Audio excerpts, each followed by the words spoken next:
చాలా important topic. Per capita income గురించి తెలుసుకుందాం.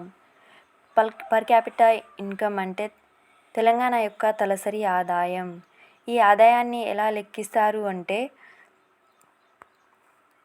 ఒక జిల్లాలోని వ్యక్తుల సగటు ఆదాయం. పీసీఐ పర్ క్యాపిటా ఇన్కమ్ జిల్లా యొక్క ఆర్థిక శ్రేయస్సును, పారిశ్రామికీకరణ, వనరుల లభ్యత, పట్టణీకరణ, మౌలిక సదుపాయాల కల్పనలో తోడ్పడును. అంటే ఇదేం పర్ క్యాపిటా ఇన్కమ్ ఎందుకు ఇంపార్టెంట్ అంటే మన ఒక డిస్టిక్లో గల పీపుల్స్ యొక్క సగటు ఆదాయం, యావరేజ్ ఆదాయం ఎంత ఉందో మనకు తెలియజేస్తుంది.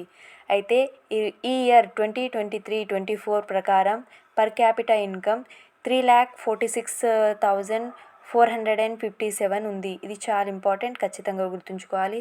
అండ్ ప్రీవియస్ ఇయర్ 2022-23 ప్రకారం 3,11,000 ఉంది. అంటే దీనిని మనం కంపేర్ చేసుకోవాలి. ఆదాయం ఎలా ఉంది అంటే పోయిన ఇయర్ తోటి కంపేర్ చేసుకుంటే ఈ ఇయర్ అత్యధికంగా ఉందా, అత్యల్పంగా ఉందా అని క్వశ్చన్ అడగవచ్చు. సో అత్యధికంగా ఉంది.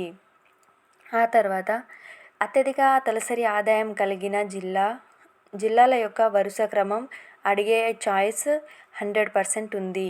దీంట్లో రంగారెడ్డి డిస్ట్రిక్ట్ 10,55,000 ఉంటే హైదరాబాద్ 5.54 అండ్ సంగారెడ్డి 3.45 అండ్ మేడ్చల్ మల్కాజిగిరి 3.43. ఈ ఆర్డర్ చాలా ఇంపార్టెంట్, ఖచ్చితంగా గుర్తుంచుకోవాలి.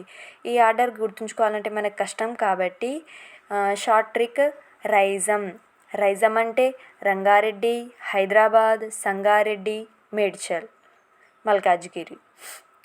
ఇది గుర్తుంచుకోండి. ఆ తర్వాత అత్యల్ప పర్ క్యాపిటా ఇన్కమ్ కలిగిన తెలంగాణలోని రాష్ట్రాలు. అత్యల్పం అంటే వికారాబాద్, ఖచ్చితంగా గుర్తుంచుకోవాలి, 100% అడిగే ఛాయిస్ ఉంటుంది. సెకండ్ వన్ వచ్చేసి హనుమకొండ, థర్డ్ వన్ వచ్చేసి జగిత్యాల. విహజ అని గుర్తుంచుకోండి. ఇది నోట్ చేసుకోండి. ఎక్కడన్నా షార్ట్ నోట్ టైప్గా రాసుకొని పేస్ట్ చేసుకొని గుర్తుంచుకోండి. మాటికి చదివితే మనకి రిమెంబర్కి ఈజీ అవుతుంది. Thank you for watching. Stay tune for more updates.